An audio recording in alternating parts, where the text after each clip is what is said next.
Hello everyone, welcome to Abhipedia powered by Abhimanyu IAS. My name is Barka Mirza. तो आज के इस वीडियो में मैं बात करने वाली हूँ आरबीआई ग्रेड बी 2022 के बारे में। ठीक है, एज वी ऑल नो कि हर साल नोटिफिकेशन आती है एंड इस साल भी नोटिफिकेशन आने वाली है बहुत जल्द। तो मैं आपको हमेशा कहती हूँ कि हमें नोटिफिकेशन का वेट नहीं करना है। नोटिफिकेशन एज सच आ जाती है, उसके बाद हमारे पास प्रिपरेशन करने के लिए टाइम नहीं रहता है कि नहीं। तो अभी से ही हम अपने प्रिपरेशन को स्टार्ट कर देते हैं, अपने प्रिपरेशन को और स्ट्रेंथन कीजिए और मजबूत कीजिए to crack the examination. As we all know कि आरबीआई ग्रेड बी का जो एग्ज़ाम होता है वो बहुत ईजी लेवल का नहीं होता है। पिछले साल की भी अगर हम बात करते हैं तो मॉडरेट टू हाई लेवल के क्वेश्चंस आपको पूछे गए थे एग्जामिनेशन में। एंड अगर हम कट ऑफ की बात करते हैं तो कट ऑफ भी बहुत हाई गया था, है कि नहीं। तो ये जो वीडियो है, आज के इस वीडियो में मैं डिस्कस करने वाली हूँ in detail syllabus of all the subjects. ठीक है, आरबीआई के ग्रेड बी के अंदर कौन कौन से सिलेबस हैं उनके इन डेप्थ मैं डिस्कस करने वाली हूँ। बहुत सारे ऐसे एस्पिरेंट्स हैं जिनका ये कहना है कि क्या सिलेबस में चेंजेस कुछ आए हैं या सिलेबस जो है वो सेम है एज सच जो हमारा 2021 का था। तो ये जो वीडियो है बहुत ही बेनिफिशियल होने वाला है for all the new aspirants, those who are appearing for the first time for RBI grade B 2022। इस वीडियो में मैं बात करने वाली हूँ छोटी डिटेल में छोटी सी कि हमारा एज क्राइटेरिया क्या रहने वाला है, हमारी एलिजिबिलिटी क्या होने वाली है, कट ऑफ्स कितने जगह हैं, अगर हम पिछले साल की बात करते हैं हमारा इन डेप्थ जो है वो सिलेबस क्या होने वाला है। तो वो हम सारी चीज़ें इन डिटेल देखेंगे। ठीक है, सो चलिए बिफोर वी स्टार्ट मैं आपको हमेशा कहती हूँ प्लीज़ सब्सक्राइब आवर चैनल। जब भी हमारी सेशंस होगी आपको नोटिफिकेशन मिल जाएगा एंड आपने क्या करना है, शेयर करना है ज़्यादा से ज़्यादा। ठीक है, and one most important thing कि अगर आपको वीडियो लाइक करे तो do like and subscribe. Okay, and कोई भी इंफॉर्मेशन चाहिए regarding our products for RBI तो आपने क्या करना है, डिस्क्रिप्शन बॉक्स पे लिंक दिया हुआ है, वहाँ आप लिंक पे जाओ, वहाँ पर सारी इंफॉर्मेशन जो है वो अवेलेबल मिल जाएंगी। ओके, तो लेट्स गेट स्टार्टेड। ओके, यहाँ पे दिया गया है age criteria and eligibility. In simple words, मैं ज़्यादा खींचूंगी नहीं, इन सिंपल वर्ड्स मैं आपको बताना चाहती हूँ कि आरबीआई ग्रेड बी 2022 के लिए आपका एज क्राइटेरिया जो है वो क्या रहने वाला है। ओके, अगर हम एज क्राइटेरिया की बात करते हैं 21 ईयर्स अबव टू 30 ईयर्स। ठीक है, अगर आप 21 साल के हो तो आप एलिजिबल हो for the examination, to prepare for the examination, to appear in the examination. अगर मान लो नोटिफिकेशन आ गई है उसके बाद जो है आपका एज जो है 21 होने वाला है तो भी आप एलिजिबल हो टू गिव द एग्जामिनेशन। अगर आप 30 साल से ज़्यादा हो गया आपका, मान लो आपने फर्स्ट मार्च अभी तक नोटिफिकेशन नहीं आई है, 1 मार्च को आपका क्या हो जाएगा, 30 आपने कंप्लीट कर लिया है प्लस 7 डेज, तो आप एलिजिबल नहीं हो to appear for the examination for RBI grade B 2022। 21 years आपका, अगर 21 साल आप हो चुके, आपका हो गया है एंड अबव आप हो तो आप एलिजिबल हो 30 ईयर्स तक। अगर आप 30 ईयर्स अबव हो तो आप एलिजिबल नहीं हो फॉर दिस एग्जामिनेशन। ठीक है, इन सिंपल वर्ड्स मैंने आपको बता दिया। अगर हम एलिजिबिलिटी की बात करते हैं तो यहाँ पे बात आ जाती है कि क्या हम एलिजिबल हैं, कितना परसेंटेज हमारा होना चाहिए इन ग्रेजुएशन में या फिर पोस्ट ग्रेजुएशन आपने किया है। तो इन सिंपल वर्ड्स मैं यहाँ पे आपको बता देती हूँ। पहले जनरल कैटेगरी के लिए आपने कहीं से भी आपने अगर ग्रेजुएशन कंप्लीट किया या आपने बी.कॉम किया है या बीए किया है या आप इंजीनियर हो, आपकी ग्रेजुएशन अगर कंप्लीट है तो उसमें ग्रेजुएशन लेवल में आपको कितना, किसी भी फील्ड से आपने ग्रेजुएशन किया है उसमें आपको मिनिमम मार्क्स कितना परसेंटेज चाहिए, 60% फॉर द जनरल कैटेगरी। आपने किसी फील्ड से भी ग्रेजुएशन किया है, डजंट मैटर, बट आपका 60% जनरल कैटेगरी में होना चाहिए ग्रेजुएशन के टाइम पे। अगर हम SC STs OBCs की बात करते हैं, ST SC OBC की बात करते हैं तो उनका जो एलिजिबिलिटी, उनका जो मिनिमम मार्क्स चाहिए वो कितना परसेंट चाहिए, 50 मार्क्स। जनरल कैटेगरी के लिए 60 marks and SC ST OBCs के लिए 50 मार्क्स। ठीक है, अगर जनरल कैटेगरी में आप हो, 60% आपका है तो आप एलिजिबल हो to appear in this examination. अगर आप SC ST हो तो भी अगर आपका 50% मार्क्स है तो भी आप एलिजिबल हो टू गिव दिस एग्जामिनेशन। ठीक है। अगर हम यहाँ पे बात कर लेते हैं, मान लो आपने ग्रेजुएशन भी किया है एंड सेकेंड थिंग आपने पोस्ट ग्रेजुएशन भी किया है। मान लो आपने पोस्ट ग्रेजुएशन किया है, तो पोस्ट ग्रेजुएशन के लिए for general category as well as SC/STs आपका कितना परसेंटेज होना चाहिए? 55% for general category as well as SC/STs OBCs। मान लो फॉर एन एग्जाम्पल आपका ग्रेजुएशन में मान लो 60% नहीं आया है, मान लो ग्रेजुएशन में आपका 57 या 50 या 58%, 58 या 59% आया है आपका ग्रेजुएशन लेवल में, ठीक है। बट आपने जो मास्टर्स किया है, आपने पोस्ट ग्रेजुएशन किया है, उसमें आपका 57% आया है, तो भी आप एलिजिबल हो टू गिव दिस एग्जामिनेशन। भले ही आपकी ग्रेजुएशन में कम मार्क्स आए हैं, कम परसेंटेज आया है, 60% बिलो है, लेकिन आपके पोस्ट ग्रेजुएशन में 55% से अबव आपका परसेंटेज गया है, तो आप एलिजिबल हो टू गिव दिस एग्जामिनेशन। ठीक है, समझ में आया? यहाँ पे आपने कंफ्यूज नहीं होना है। एज क्राइटेरिया 21 साल से अबव है या 21 साल आपका हो गया है तो आप एलिजिबल हो 30 साल तक।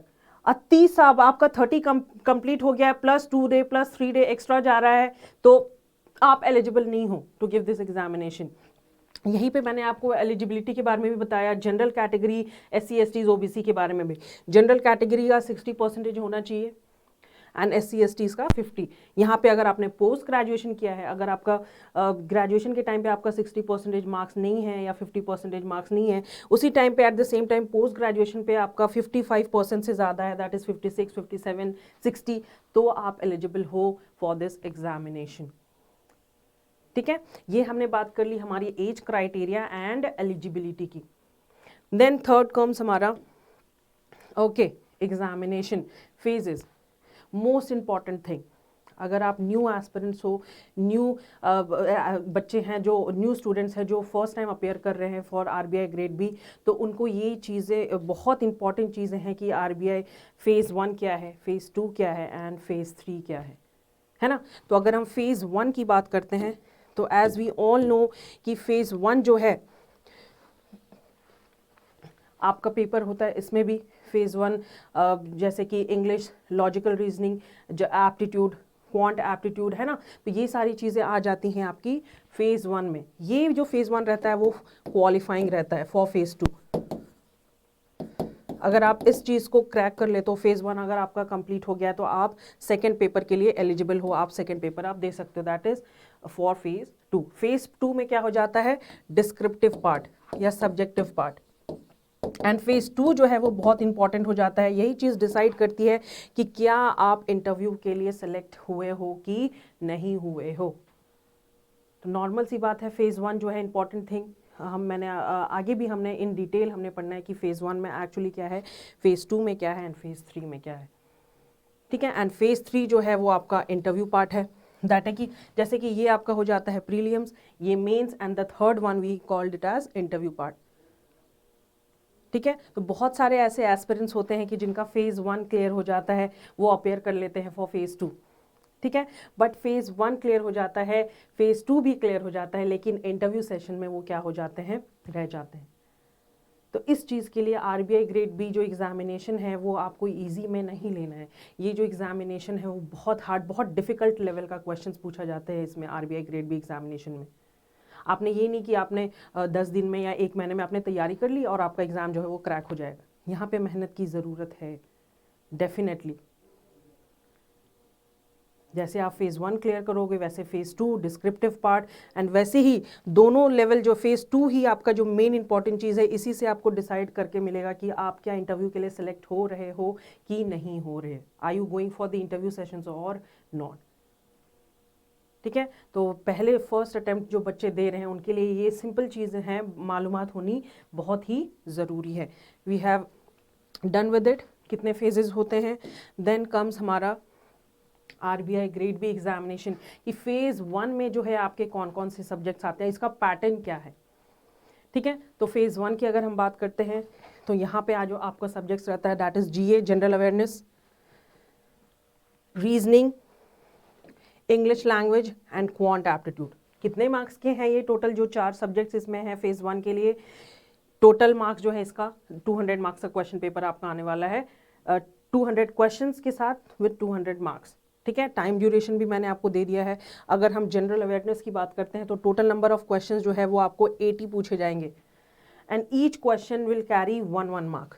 ठीक है, 80 क्वेश्चंस 80 मार्क्स के लिए एंड आपको टाइम ड्यूरेशन क्या दिया जाएगा, 25 मिनट्स।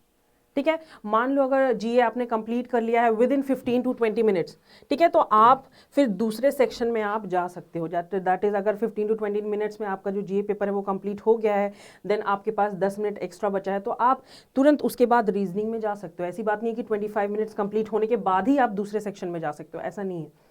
अगर आपका 15 to 20 मिनट्स में पेपर खत्म हो गया है जीए का, तो आप दूसरे रीजनिंग में अपेयर कर सकते हो। ठीक है, सेकंड रीजनिंग के लिए कितना क्वेश्चंस आपको पूछे जाते हैं, टोटल 60 क्वेश्चंस। ठीक है, रीजनिंग के लिए 60 क्वेश्चन, 60 मार्क्स के लिए इसमें आपको टाइम दिया गया है टोटल 45 मिनट्स फॉर रीजनिंग। जीए के लिए 25 मिनट्स, रीजनिंग के लिए 45 मिनट्स। ठीक है, देन इंग्लिश लैंग्वेज की हम बात कर लेते हैं। वहाँ पे आपका क्वेश्चन कितना पूछा जाता है, 30 question for English language which carries 30 marks. ठीक है, for 25 minutes and quant aptitude की 30 क्वेश्चंस यहाँ पे भी पूछे जाएंगे आपको, marks 30 marks each question, 1 mark का क्वेश्चन एंड आपको दिया गया है 25 मिनट्स का। तो टोटल अगर हम देखा जाए नंबर ऑफ क्वेश्चंस जो यहाँ आपको दे गया है, टोटल अगर हम मार्क्स की बात करते हैं तो ये पेपर जो है आपका 200 मार्क्स का है। ठीक है, 200 मार्क्स का ये जो फेज 1 का जो पेपर है, ये जो फेज 1 होता है वो क्वालिफाइंग होता है। अगर आप इसमें क्लियर कर लेते हो तो आप फेज 2 में अपेयर कर सकते हो, फेज 2 के लिए आप तैयारी कर सकते हो, प्रिपेयर कर सकते हो। ठीक है, ये हमारी फेज 1 की बात हो गई। देन हम चलते हैं फेज 2 के लिए।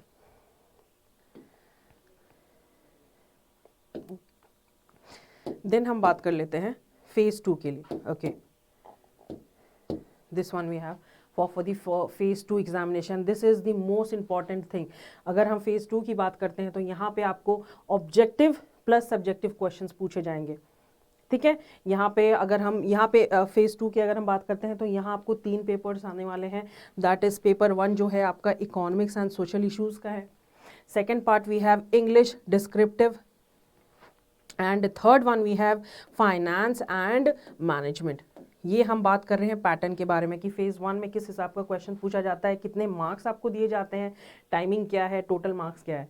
ये मैंने फेज 2 का बताया आपको कि 3 पेपर्स आने वाले हैं for phase 2 for RBI grade B 2022, economics and social issues, English writing and finance and management. ठीक है, अगर हम टाइप ऑफ पेपर्स की बात करते हैं तो मैंने आपको जैसे कि पहले भी बताया कि यहाँ पे 50% objective and 50% subjective in case of economics and social issues and finance and management.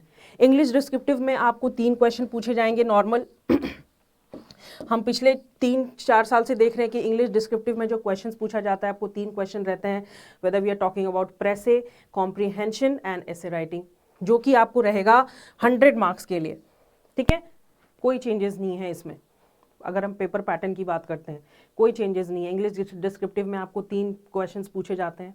ठीक है, देन अगर हम इकोनॉमिक्स एंड सोशल इश्यूज की बात करते हैं तो यहाँ पे आपको 50% ऑब्जेक्टिव आने वाला है एंड 50% सब्जेक्टिव क्वेश्चंस पूछे जाने वाले हैं। ठीक है, 50% की अगर हम बात करते हैं तो यहाँ पे आपको दोनों चीज़ें 2 कॉम्बिनेशन में मिलने वाला है कि 1 मार्कर की क्वेश्चन भी पूछा जा सकता है objective in terms of objective, या फिर 2 मार्कर क्वेश्चन भी पूछा जा सकता है। अगर हम ऑब्जेक्टिव की बात करते हैं टोटल टाइम दिया गया है आपको 30 मिनट्स। ठीक है, ऑब्जेक्टिव की बात 1 मार्कर भी या फिर 2 मार्कर कॉम्बिनेशन आपका रहेगा वहां पे। अगर हम सब्जेक्टिव की बात करते हैं सब्जेक्टिव भी आपका 50 मार्क का रहेगा, 50% का रहेगा। टोटल टाइम ड्यूरेशन दिया हुआ है 90 मार्क्स का। बट यहाँ पे समझने वाली बात है, ठीक है, यहाँ पे आपको चॉइस दे सकता है, या तो टोटल क्वेश्चन जो रहेगा वो 6 क्वेश्चन रहेंगे आपके पास। 6 क्वेश्चन में से आपको बोला जाएगा कि आपको अटेम्प्ट करना है एनी 4 क्वेश्चन आपको अटेम्प्ट करने के लिए बोला गया है। ठीक है, तो एनी 4 में से जो आप 2 करोगे, 2 क्वेश्चन जो रहेगा वो 10 मार्क्स के लिए रहेगा एंड 2 क्वेश्चन जो रहने वाला है वो आपका 15 मार्क्स का रहने वाला है। ठीक है, तो 10 इंटू 2 यहाँ पे 20 हो गया एंड 15 मार्क्स के 2 क्वेश्चन पूछने वाले हैं यहाँ पे, यहाँ तो आपका 30 हो गया, तो total 50 questions from the descriptive part.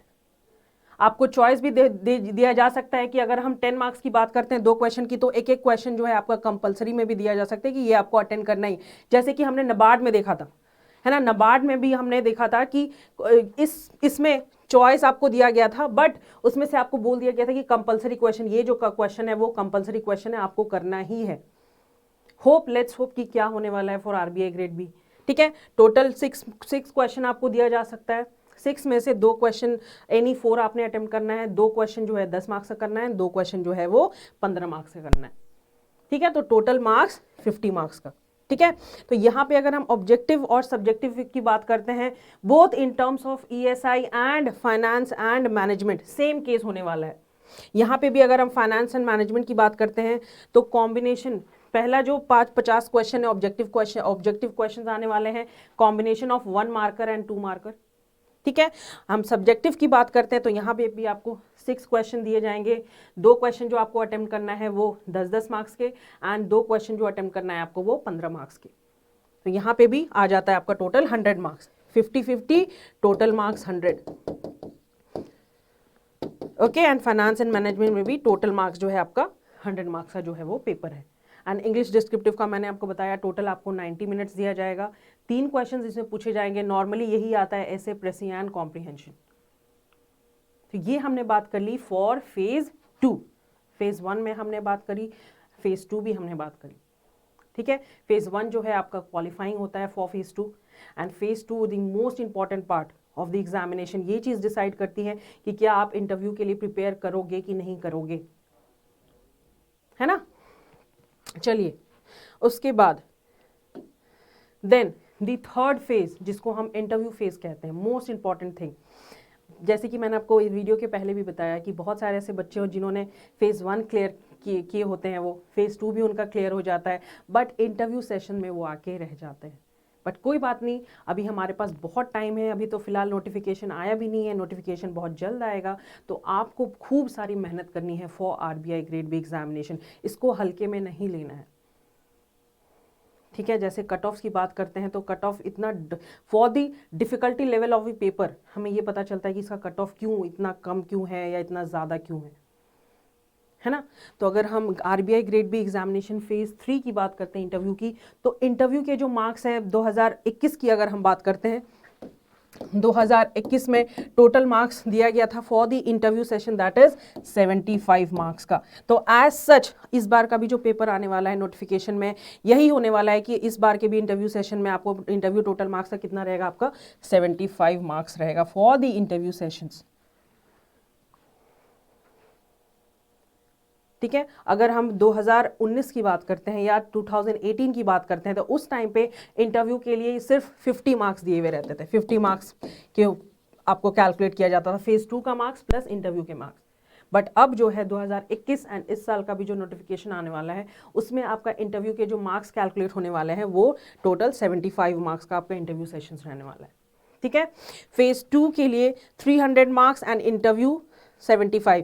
Phase 2 में जैसे हमने बताया कि 300 मार्क्स का आने वाला है, economics and social issues 100 marks, finance and management 100 marks and English descriptive वहाँ पे 100 मार्क्स। तो टोटल 300 मार्क्स हो गया वहाँ पे for phase 2 and third phase जो है हमारा इंटरव्यू सेशन में प्लस वहाँ पे ऐड हो जाएगा 75, that is total marks that is 375। अब 375 में से आपको कितना मार्क्स, फाइनल मार्क्स आपका एडअप किया जाएगा for the after the interview sessions की क्या आप सेलेक्ट हुए हो फॉर आरबीआई ग्रेड बी 2022 और not. Final marks that is 375। ठीक है, हमने एज क्राइटेरिया देखा, हमने एलिजिबिलिटी भी देखा, हमने फेजेस देखे, फेजेस में पहला फेज क्या होता है क्वालिफाइंग, सेकंड फेज क्या होता है, क्या इंपॉर्टेंस है, थर्ड फेज इंटरव्यू सेशन। ठीक है, पेपर पैटर्न कैसा आने वाला है वो भी हमने डिस्कस किया, है ना। अब हम जाने वाले हैं कि आरबीआई ग्रेड बी फेज 1 का सिलेबस क्या है। अगर हम नोटिफिकेशन की बात करते हैं तो नोटिफिकेशन में एज सच कोई भी सिलेबस किसी चीज़ के लिए मेंशन नहीं किया गया है कि कौन सा सिलेबस जो है आने वाला है for phase 1, whether we are talking about reasoning और इंग्लिश और क्वांटिटेटिव एप्टीट्यूड। बट हमने जो अब हमारा जो 4-5 साल का एक्सपीरियंस है, हम ये कहते हैं कि मोस्ट इंपॉर्टेंट चैप्टर्स जो है आपके कौन से होने वाले हैं for quant aptitude, reasoning and English language, वो मैंने आप इन डिटेल डिस्कस किया है। अगर हम क्वांट एप्टीट्यूड की बात करते हैं तो उसमें मेन जो हो जाता है हमारा DI, that is data interpretation, quant aptitude की very important thing for phase 1 to crack the phase 1। So these are the most important chapters, most important topics हम कह सकते हैं जो आपको फेज 1 के लिए बहुत हेल्पफुल रहने वाला है। ठीक है, DI हो गया, then number series, then quadratic equations, ratio proportion, percentages, profit and loss, percentage profit and loss, इनमें से तो क्वेश्चंस पूछे ही जाते ही हैं फॉर श्योर DI से, है ना। देन हमारा pipes and cistern, then time distance, mixture and alligation. तो ये जो हमारा है मोस्ट इंपॉर्टेंट टॉपिक है for quant aptitude for phase 1 syllabus for RBI grade B 2022। Okay, then हम बात कर लेते हैं हमारा रीजनिंग। रीजनिंग का भी सेम है, एज सच नोटिफिकेशन में किसी भी सिलेबस के बारे में डिस्कस नहीं किया गया है।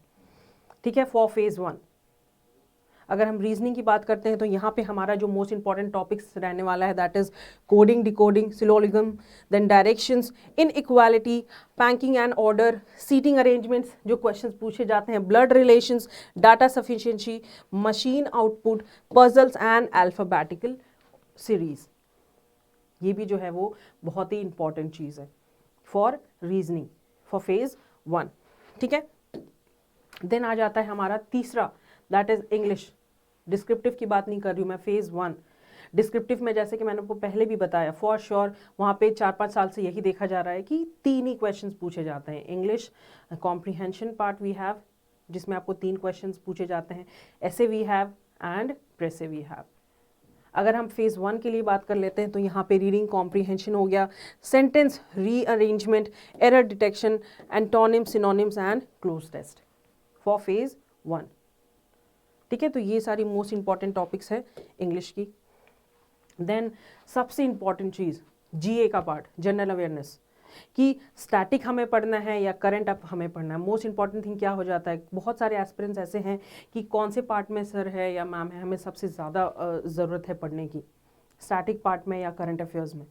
अगर मैं RBI ग्रेड B की बात करती हूँ तो स्टैटिक जो GA हो जाता है, स्टैटिक में बेसिकली क्या चीज़ें हो जाती है कि जो चीज़ चेंज नहीं होती है। फॉर एन एग्जाम्पल हम यहाँ बात कर लेते हैं नेशनल पार्क्स की, national parks and century.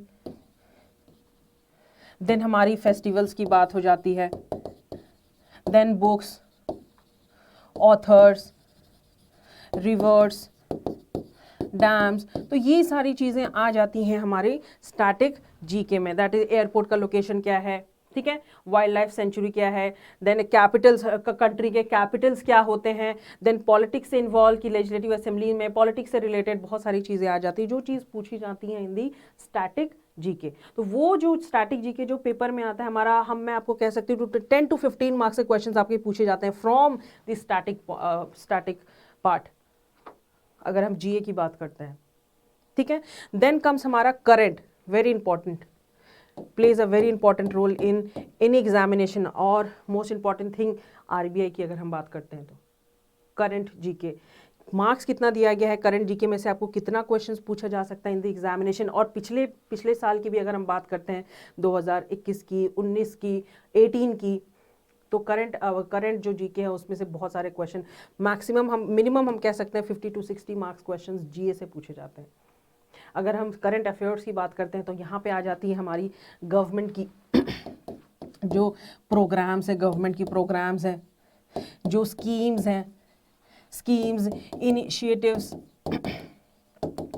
Current affairs. अगर 6 to 8 मंथ्स पिछले का करंट अफेयर्स आपको याद रखना है कि हमारे गवर्नमेंट का क्या क्या मेन चीज़ें, किन चीज़ कौन सी ऐसी पॉलिसीज़ निकाली हैं, प्रोग्राम्स हैं, देन इनिशिएटिव्स हैं, नीति आयोग के हिसाब से क्या प्रोग्राम्स निकाले या क्या एज सच चेंजेस लाए गए for the Indian economy, planning क्या करी गई है ना, इन डिफरेंट सेक्टर्स। अगर हम बात करते हैं GDP ग्रोथ की, अगर हम बात करते हैं एग्रीकल्चर सेक्टर की, अगर हम बात कर लेते हैं एक्सटर्नल सेक्टर्स की, है ना, एनर्जी रिसोर्सेज के ऊपर, तो ये सारी चीज़ें जो है वो डिस्कस की जाती है इन दी करंट अफेयर्स के। पॉवर्टी, तो ये सारी चीज़ आ जाती है अंदर करंट GK में। which carries 50 to 60 marks in the paper for RBI grade B phase 1. Very important चीज, most importantly employment, ठीक है। तो इन सारे एरियाज, इन सच एरियाज में आपने ध्यान देना है अगर हम करंट अफेयर्स की बात करते हैं, विच कैरीज 50 to 60 मार्क्स, ठीक है। देन थर्ड हमारा आ जाता है that is banking and financial awareness. Banking and financial awareness का वेटेज कितना है, मोस्टली हम कह सकते हैं 50 to 20 मार्क्स का क्वेश्चन आपको पूछा जा सकता है अगर हम बैंकिंग की बात करते हैं, बैंकिंग एंड फाइनेंशियल सिस्टम की बात करते हैं। 15 की अभी for an example international institution में, फाइनेंशियल इंस्टीट्यूशन में हमारे कंट्री में क्रेडिट ग्रोथ क्या है, एनपीएस क्या हो रही है, क्या हालचाल है एनपीएस का, कम हो रहा है या ज़्यादा हो रहा है, रिजर्व्स क्या हैं। अगर हम most importantly news by SEBI different institution के हिसाब से कौन कौन डिफरेंट इंस्टीट्यूशन के द्वारा कौन कौन सा एप्स जो है वो लॉन्च किया गया है फॉर द पब्लिक, है ना। Then comes committees and recommendations हो गया हमारा, कौन कौन से बैंक्स ऐसे हैं जिन्होंने मर्ज किया है with different banks in our country. तो ये जो चीजें हैं वो आ जाती हैं under banking and financial awareness which carries 15 to 20 marks, ठीक है। देन हमारा आ जाता है most important thing, reports and schemes. अगर हम आरबीआई की बात करते हैं तो this also plays a very important role. Reports क्या है, इंडिसेस क्या है। अगर हम पॉवर्टी की बात करते हैं, बिलो पॉवर्टी लाइन, इंटरनेशनली की बात करते हैं, जीएनआई, है ना, जीआईआई, तो ह्यूमन डेवलपमेंट्स के अंदर रिपोर्ट्स, इंडिसेस क्या है, पॉवर्टी लाइन का, एम्प्लॉयमेंट का क्या है, तो वो आ जाती हैं अंडर रिपोर्ट्स एंड स्कीम्स में। स्कीम्स अगर हमारी जो गवर्नमेंट ने जो स्कीम्स निकाला है बेसिकली एम्प्लॉयमेंट के ऊपर, पॉवर्टी कैसे कम किया जाए, लोगों को रोजगारी कैसे मिले, हेल्थ न्यूट्रिशन के ऊपर, एजुकेशन के ऊपर, इंफ्रास्ट्रक्चर जो है कैसे बिल्डअप, लोग अपने जो फाइनेंशियल सिस्टम है उसे, स्टैंडर्ड ऑफ लिविंग है वो कैसे सुधार सकते हैं, मेंटेन कर सकते हैं। तो ये सारी चीज़ें आ जाती हैं under reports and scheme which carries 15 marks. 15 marks का हम वेटेज दे सकते हैं जीए के अंडर रिपोर्ट्स एंड स्कीम्स के। देन नेक्स्ट आ जाता है हमारा करंट अफेयर्स। इनसे छोड़ के इन सबको छोड़ के स्टैटिक की बात करते हैं, करंट की बात करते हैं, banking financial institutions, reports and indices को छोड़ के और भी जितने सारे करंट अफेयर्स है अलग अलग टाइप से, वो आ जाते हैं अंडर अदर करंट अफेयर्स, जिसका मार्क्स हम कह सकते हैं 25 से 30 मार्क्स के अंडर आपको पूछा जा सकता है for phase 1 examination under general awareness.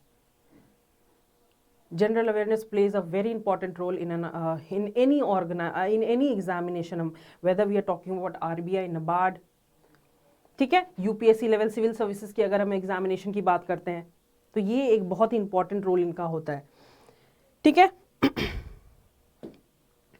Then हम बात कर लेते हैं डिस्क्रिप्टिव पोर्शन की, ठीक है। डिस्क्रिप्टिव जो पेपर आने वाला है आपका वो टोटल कितने मार्क्स का है, 300 मार्क्स का, है ना। 300 मार्क्स में से जैसे कि हमने बात करी कि इंग्लिश डिस्क्रिप्टिव में 3 चीज़ें पूछे जाते हैं। पिछले 3 से 4 साल में हमने देखा है पेपर में ऐसे पूछा जाता है, प्रेस से पूछा जाता है एंड रीडिंग कॉम्प्रिहेंशन पूछा जाता है, ठीक है। तो ये टोटल हो गया आपके 100 मार्क्स के। अगर हम ऐसे की बात करते हैं तो वहाँ आपको इंटरनेशनल इंस्टीट्यूशंस का क्या हाल है, हमारे देश में poverty level, employment, GDP growth rate, इन सारे चीज़ को अगर हम रिलेट करते हैं तो इस अकॉर्डिंग आपको ऐसे पूछा जा सकता है इन दी एग्जामिनेशन, एग्रीकल्चर सेक्टर से रिलेटेड।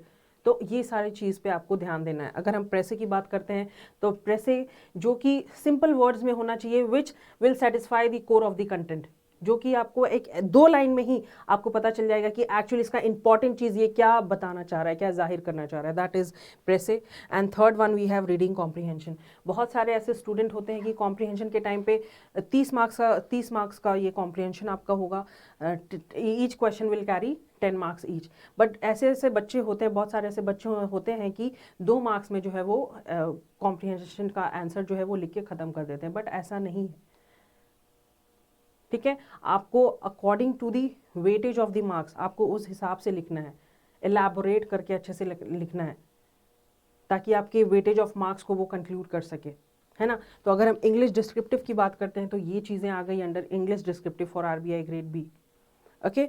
देन हमारा आ जाता है economics and social issues, very important. अगर हम सब्जेक्ट की बात करते हैं इकोनॉमिक्स एंड सोशल इश्यूज, बहुत सारे ऐसे एस्पिरेंट्स रहते हैं वो जो कि कॉमर्स बैकग्राउंड से नहीं रहते हैं, जो इंजीनियर्स रहते हैं और अलग अलग फील्ड से रहते हैं, उनका ये मानना रहता है कि चलो मैंने कॉमर्स नहीं पढ़ा, मैंने इकोनॉमिक्स एंड सोशल इश्यूज़ नहीं पढ़ा, मेरा फाइनेंस एंड मैनेजमेंट जो है वो अच्छा नहीं है, तो मैं क्या अपेयर करूँ या नहीं करूँ, क्या मेरे से ये एग्जामिनेशन जो है वो क्रैक हो सकता है कि नहीं हो सकता है? डेफिनेटली हो सकता है, क्यों नहीं हो सकता है? अगर हम जी तोड़ मेहनत करें अपने ऊपर, हम अपने प्रिपरेशन को और स्ट्रेंथन करने, रिवाइज करते रहें, प्रैक्टिस करते रहें हर एक चीज़, तो क्यों नहीं कोई भी चीज़ जो है वो मुश्किल से मुश्किल काम भी आसान हो जाता है कि नहीं? अगर हम इकोनॉमिक्स एंड सोशल इश्यूज़ की बात करते हैं तो यहाँ पे इकोनॉमिक्स की बात सिर्फ हम नहीं कर रहे, ठीक है, यहाँ पे सोशल इश्यूज़ भी इन्वॉल्व है। अगर हम फेज़ 1 की बात करते हैं, फॉर मोस्ट इंपॉर्टेंट चैप्टर्स, अगर इकोनॉमिक्स की देखें तो मोस्ट इंपॉर्टेंट चैप्टर्स जो हो गया है आपका मॉनेटरी एंड फिस्कल पॉलिसी, ज़्यादातर आपको ध्यान देना है। मॉनेटरी एंड फिस्कल पॉलिसी हो गया हमारा। Then second important chapter that is inflation, है ना। देन हम थर्ड कह सकते हैं हमारा external sectors, that is balance of payment, external sectors.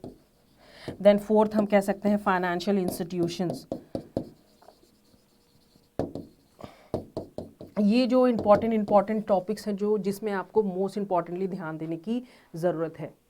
Okay, तो let's discuss the economics and social issues syllabus. ये जो है इन डेप्थ, यहाँ पे तो आपको 4 चीज़ें जो हम हर एग्जामिनेशन के लिए पढ़ते हैं, ठीक है, जो चीज़ मैंने आपको पहले भी बताई इंपॉर्टेंट टॉपिक्स है वो तो आपने कैरी करना ही है, बट यहाँ पे आपको सिंपल वर्ड्स में हमने पहले भी पढ़ा है, हम इसमें भी पढ़ेंगे।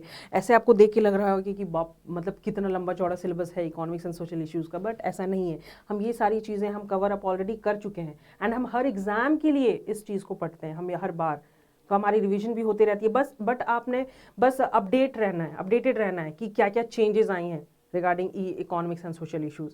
यहाँ पे आ जाती है, पहला आ जाता है हमारा growth and development. Growth and development की बात करते हैं तो यहाँ पे आ जाती है national income, most important topic, national income, poverty, employment, generation in India, sustainable developments and environmental issues, ये आ जाता है अंडर ग्रोथ एंड डेवलपमेंट, ठीक है। नेशनल इनकम एक चैप्टर हो गया, एम्प्लॉयमेंट दूसरा, poverty and alleviation and employment generation ये दूसरा हो गया आपका, then sustainable development and environmental issue ये तीसरा हो गया अंडर ग्रोथ एंड डेवलपमेंट। ये भी हम हर एग्जाम के लिए पढ़ते हैं, यहाँ पे भी पढ़ेंगे। देन इंडियन इकोनॉमी में आ जाता है हमारा economic history of India, changes in industrial policy and labour policy, very important. FRMB act क्या हो गया, industrial policy, coal, steel, mining, ये सारी चीज़ें आ जाती हैं अंदर industrial and labour policy. Then यहाँ पे एज सच आ जाता है हमारा monetary and fiscal policy. Actually monetary and fiscal policy का गवर्नमेंट का क्या मेजर्स है, कौन कौन से ऐसे टूल हैं, इंस्ट्रूमेंट है जो कि हम यूज़ करते हैं इन आर कंट्री, क्यों यूज़ करते हैं, क्या क्या चेंजेस आए हैं, अपडेट्स आए हैं रिगार्डिंग, तो वो सारी चीज़ें आपने ध्यान रखनी है, ठीक है। Then recommendations of economic survey, union budget, most important thing अगर हम करंट की बात करते हैं, ठीक है, करंट अफेयर्स में current economic survey and budget से भी बहुत इंपॉर्टेंट बात है यहाँ पे मैं आपको बता दे रही हूँ, ठीक है, 1 मिनट। ओके, यहाँ पे अगर हम बात करते हैं current GK, current general awareness की, तो यहाँ पे आपका आ जाता है इकोनॉमिक सर्वे एंड बजट भी, जो हमारा 1 और 2 फरवरी 2022 को डिसाइड किया गया है। Economic survey in detail, in depth आपने देखना है, एंड यहीं पे आ जाती है हमारी बजट भी, बजट क्या एलोकेट किया है for different sectors in our country, ठीक है, कौन कौन से सेक्टर्स में ज़्यादा ध्यान देने का है। हमारी कंट्री का इस बार का मेन हमारा बजट थीम, इकोनॉमिक सर्वे का थीम क्या रहा है, agile approach, short term policy approach, तो वो सारी चीज़ें देखने को है, ठीक है। देन हम आ जाते हैं हमारा third, we have globalisation. Globalisation की अगर हम बात करते हैं तो यहाँ पे आ जाता है हमारा external sectors, that is balance of payment, export कितना हुआ है, इंपोर्ट कितना हुआ है, हमारे गवर्नमेंट का इस बार का मेन एम क्या है कि हम PLI स्कीम के अंडर किसको जोड़ रहे हैं, PLI स्कीम के अंडर ही हम मैन्युफैक्चरिंग सेक्टर को और बूस्ट करना है ताकि हमारे कंट्री में प्रोडक्टिविटी लेवल और बढ़े एंड हमारा जो एक्सपोर्ट हो रहा है गुड्स एंड सर्विसेज उसकी कैपेबिलिटी है वो और ज़्यादा होना कि इम्पोर्ट, है ना। तो ये चीज़ हो जाती है हमारी बैलेंस ऑफ पेमेंट में। देन कम्स हमारा international economic institutions, that is IMF according to international monetary fund, world bank के हिसाब से इंडिया का GDP क्या है, डिफरेंट कंट्रीज़ के अगर हम मैच करते हैं वो आ जाती हैं। ठीक है, पॉवर्टी लेवल, एम्प्लॉयमेंट लेवल, तो ये फाइनेंशियल इंस्टीट्यूशंस की कितना लेवल ऑफ कंट्री जो IMF है, वर्ल्ड बैंक है, वो कितना प्रोवाइड करती है टू डिफरेंट डिफरेंट कंट्रीज को, ताकि पॉवर्टी को रिड्यूस कर सके, एम्प्लॉयमेंट लेवल अच्छा, finance provide, credit facilities provide कर सके। तो ये सारी चीज़ें आ जाती हैं under globalisation. WTO that is regional economic cooperation, international economic issues, जो इश्यूज हैं हमारे कंट्री के सोशल इश्यूज, जिसके लिए हमारी गवर्नमेंट वेरियस मेजर्स अपनाती हैं, वेरियस पॉलिसीज प्रोग्राम्स पे वर्क करती हैं, तो वो सारी चीज़ें आ जाती हैं अंडर ग्लोबलाइजेशन। देन कम्स हमारा social structure in India. Social structure in India की हमें क्या करना है, पॉपुलेशन के ऊपर, डेमोग्राफिक ट्रेंड क्या है, लोग माइग्रेट क्यों होते हैं from rural areas to urban areas. इस बार के भी बजट सेशन में, ये भी बजट सेशन में इकोनॉमिक सर्वे में ये चीज़ बताई गई कि अभी तक टोटल, अगर हम अभी हमारा इंडिया का 75th ईयर ऑफ इंडिपेंडेंस हुआ है ना, एंड अभी जो लोग माइग्रेट हुए हैं from rural areas to urban area सिर्फ 34%। बट जब हमारे इंडिया का 100 ईयर जब हम इंडिपेंडेंस बनाएंगे, तो उस टाइम पे हमारी सरकार का ये कहना अर्बन प्लानिंग को लेके कि उस टाइम तक 50% जो है लोग वो माइग्रेटेड रहेंगे इन अर्बन सिटीज़, जहाँ पे लोगों को एम्प्लॉयमेंट मिलेगी, लोगों को सोर्स ऑफ इनकम अच्छा मिलेगा, लोगों का स्टैंडर्ड ऑफ लिविंग जो है वो धीरे धीरे उसमें सुधार आएगी। ठीक है, तो ये बात हो गई अर्बनाइजेशन एंड माइग्रेशन की। Then gender issues, inequality issues जो है मेल्स एंड फीमेल्स को लेके जो है, डिफरेंट डिफरेंट कास्ट को लेके है, रिलीजन को लेके है, कि उस सारे में क्या डिफरेंट डिफरेंट कास्ट रिलीजन, अगर हम जेंडर इक्वालिटी कहते हैं तो वहाँ पे लोगों को अपॉर्चुनिटीज़ क्यों नहीं मिलती है, प्रिविलेज क्यों नहीं मिलती है, लोगों को राइट्स क्यों नहीं है। तो ये सारी चीज़ें हम देखेंगे under social structure in India. Then positive discrimination in favour of the under privilege social movements, Indian political system, social sector in India, health and education, nutrition के ऊपर, तो ये सारी चीज़ें आ जाती हैं under social structure in India. अगर हम डिस्क्रिप्टिव की बात करते हैं, जैसे मैंने आपको पहले भी कहा कि डिस्क्रिप्टिव में इकोनॉमिक्स एंड सोशल इश्यूज में 50-50% होगा, ऑब्जेक्टिव में आ जाएगा आपको 1 marker 2 marker question combination, and जो आपका 50% जो मार्क्स रहेगा वो डिस्क्रिप्टिव पार्ट रहेगा, जिसमें से आपको 4 क्वेश्चन करने को रहेगा। कंपल्सरी भी हो सकता है 2, या फिर आपको ऑप्शन भी दिए जाएगा कि कोई भी आप कर सकते हो। 2 क्वेश्चन आपने करना है 10 मार्क्स के, एंड 2 क्वेश्चन करने हैं आपको 15 मार्क्स के। ठीक है, तो टोटल 100 मार्क्स यहाँ हो जाता है इकोनॉमिक्स एंड सोशल इश्यूज की। देन आ जाता है third important thing, management and finance. Okay, तो चलिए ये भी हम डिस्कस कर लेते हैं। मैनेजमेंट एंड फाइनेंस में ये fundamental of management and organisational behaviour है। यहाँ पे अभी आपको कंसेप्ट्स जो है, फंक्शंस, फीचर्स, थियोरीज क्या है, डिफरेंट डिफरेंट ऑथर्स की, जिनके हिसाब से जो लीडरशिप थ्योरी है, देन तो ये सारी चीज़ें जो है अंडर मैनेजमेंट आ जाएगा। That is introduction of management, evolution कब हुआ मैनेजमेंट का, through scientific administration, human relations हो गया, then systems approach to management, management functions, management roles, news theory, different different theories क्या है, वो सारी चीज़ें आ जाती हैं under management. Organisational behaviour, personality development, meaning उसके फैक्टर्स क्या है। ठीक है, then big 5 modes of personality क्या हो जाता है, concepts of reinforcement, then contents theories Maslow के हो गए हैं। यहाँ पे मैंने डिफरेंट डिफरेंट थियोरीज भी आपको दिया है, addressers ERG theory, McClelland's theory of needs, Herzberg 2 factor theory क्या है, प्रोसेस थियोरीज क्या है, एडम स्मिथ की इक्वालिटी थियोरी क्या है, ब्रूम्स एक्सपेक्टेंसी थियोरी क्या है। तो ये सारी चीज़ें जो है मोस्ट इंपॉर्टेंट थिंग आपको सबसे ज़्यादा ध्यान देना है। अगर आपको इसमें डरना नहीं है कि हाँ किस टाइप के क्वेश्चंस पूछे जा सकते हैं, भले इकोनॉमिक्स एंड सोशल इश्यूज़ में थोड़ा घुमा फिरा के क्वेश्चन आपको पूछा जा सकता है, बट अगर हम मैनेजमेंट की बात करते हैं, अगर हम फाइनेंस की बात करते हैं, या फिर इंग्लिश की बात करते हैं, तो वहाँ पर आपको डायरेक्ट क्वेश्चन पूछा जाएगा। ठीक है, तो उसमें डरने वाली कोई बात नहीं है। तो ये मोस्ट इंपॉर्टेंट टॉपिक्स है जो आपको कवर अप करनी है। लीडरशिप की बात करते हैं तो कंसेप्ट्स क्या है, डिफरेंट थियोरीज क्या है। ठीक है, ट्रांजैक्शनल एंड ट्रांसफॉर्मेशनल लीडरशिप क्या है, emotional intelligence, concepts, importance, dimension analysis of interpersonal relationships, तो ये सारी चीज़ें, कन्फ्लिक्ट कंसेप्ट्स, सोर्सेज, तो वो सारी चीज़ें आ जाती हैं अंडर लीडरशिप। हम बात कर रहे हैं मैनेजमेंट की। Okay, then we come syllabus of finance. ठीक है, यहां से भी आपको दोनों को मिला के 100 क्वेश्चंस पूछे जाएंगे। ठीक है, तो मैनेजमेंट एंड फाइनेंस से आपको 100 मार्क्स के क्वेश्चन पूछे जाएंगे।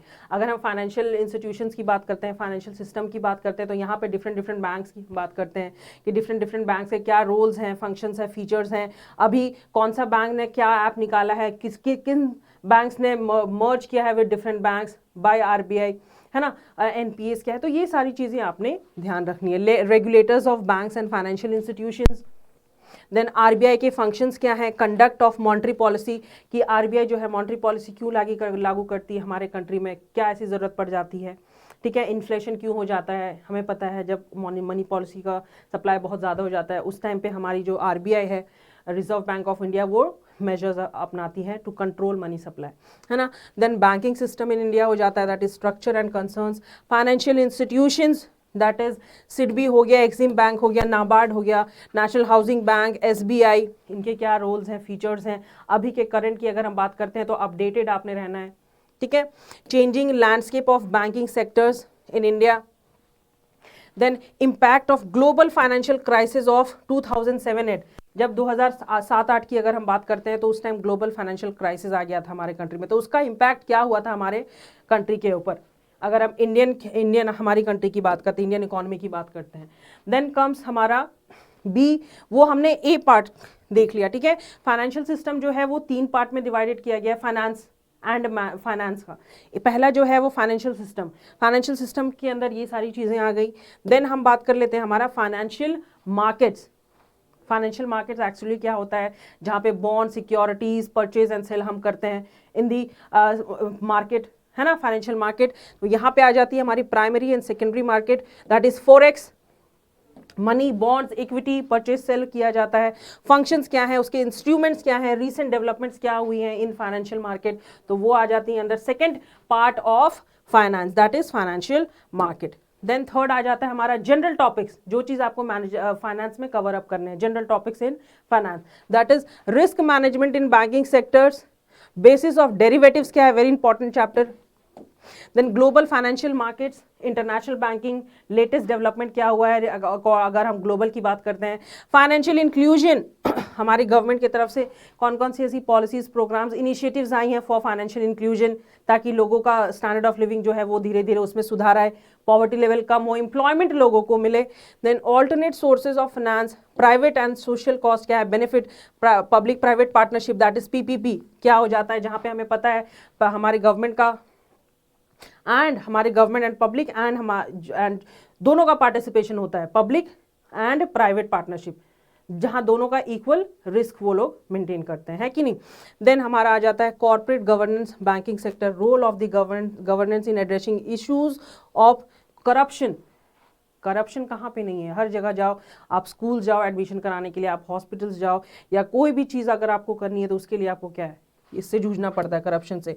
हाँ, पहले इतना 50,000 दो या 1 लाख दो, फिर आपका एडमिशन हो जाएगा, तो वो क्या है, करप्शन है, उसके बारे में हमें पता करना है। तो ये है जनरल टॉपिक्स अगर हम बात करते हैं फाइनेंस की। Insufficiency in banking sector, funds की जब कमी हो जाती है उस टाइम पे हमारी बैंक्स क्या करती है, lender of the last resort that is RBI, वहां पे जाती है। तो ये सारी general topics under finance. Okay, union budget, अभी का 2022 का हमारा बजट भी आया। यूनियन बजट में क्या क्या चीज़ें डिसाइड की गई, कौन कौन से सेक्टर में कितना आउटले दिया गया, कंट्रीब्यूशन किया जाएगा, कौन से सेक्टर के ऊपर सबसे ज़्यादा ध्यान देने दिया गया है। तो यूनियन बजट, इससे बहुत सारे क्वेश्चंस आपको पूछे जा सकते हैं। Union budget and economic survey, ठीक है, मेरा एक अलग भी क्लास है यूनियन बजट के ऊपर, इकोनॉमिक सर्वे के ऊपर इन डेप्थ, वहाँ पे भी आप मेरे क्लास को देख सकते हो। देन कम्स हमारा inflation, what is inflation, definition, उसके डिफरेंट ट्रेंड्स हैं। Striking a balance between inflation and growth through monetary policy and fiscal policy. Inflation क्यों हो जाता है, उस टाइम पे हमारी गवर्नमेंट 2 मेजर्स अपनाती है, monetary and fiscal policy. And last one we have fintech. तो ये हमने बात कर ली general topics of finance. Okay, in depth.